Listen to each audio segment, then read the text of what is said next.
chance to talk to Marco Andretti. Nick, you have him close by? Actually, we just lost him. He has to weigh in, so we talked about that earlier. They didn't get to practice very long, but yeah. Let's check in with Mark Janes. Yep, standing by with Derrick Walker. One thing we can't do anything about, that's Mother Nature, Derrick. No, unfortunately. We just got going. Now we've got to sit and wait for a little while. I guess not only rain, but thunder and lightning, and it's important to not only get these drivers off the racetrack, but get the fans cleared as well.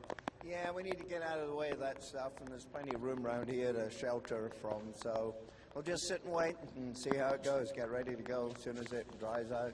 Too soon to ask what a contingency plan is, or do we just kind of work with the local meteorologists and see what the weather's going to do?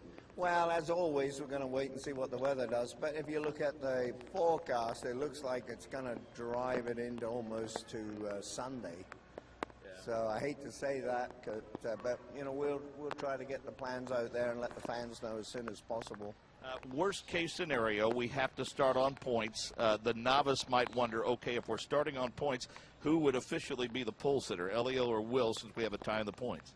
That's a good question. I haven't looked at, it would go off of number of wins probably, whoever had the most wins. So they're tied with that. Yeah, and then you go down from wins, you go down to actual, race events and total points.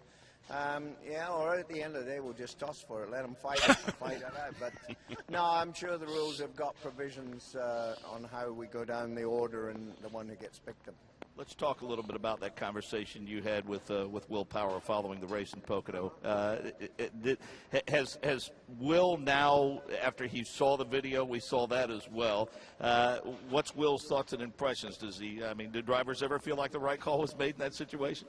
Well, obviously, he wasn't that happy with the call, but we sat in the truck afterwards with the stewards, and he began to see it as we saw it, and so it was a pretty egregious move.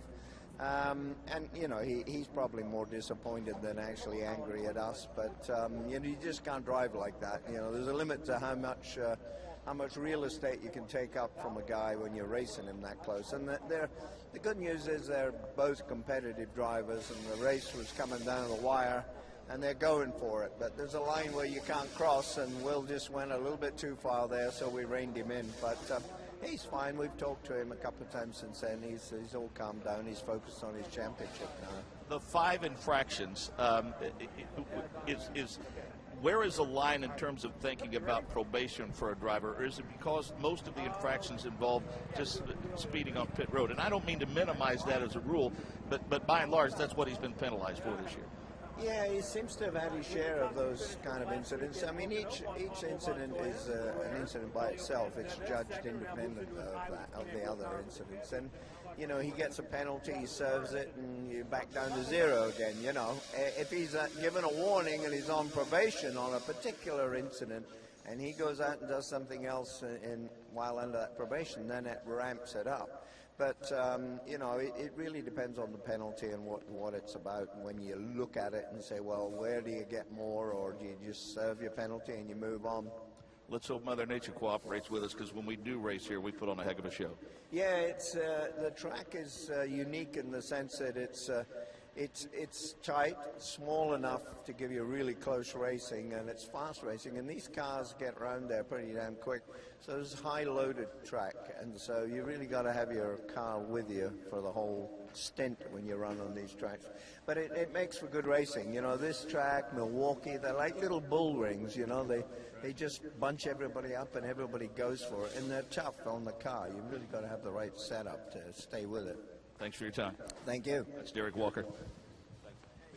And when you hear him talk about some of those judgments that they have to make as race officials, it once again reminds me, I don't think many people in the world really ever want to consider doing that job. But they do it well. They get criticized from time to time. They get praised on others. And if that goes 50-50, then I suspect they're doing their job correctly. It's, to make some of those close calls, the heat of a championship fight and everything, that's not easy at all.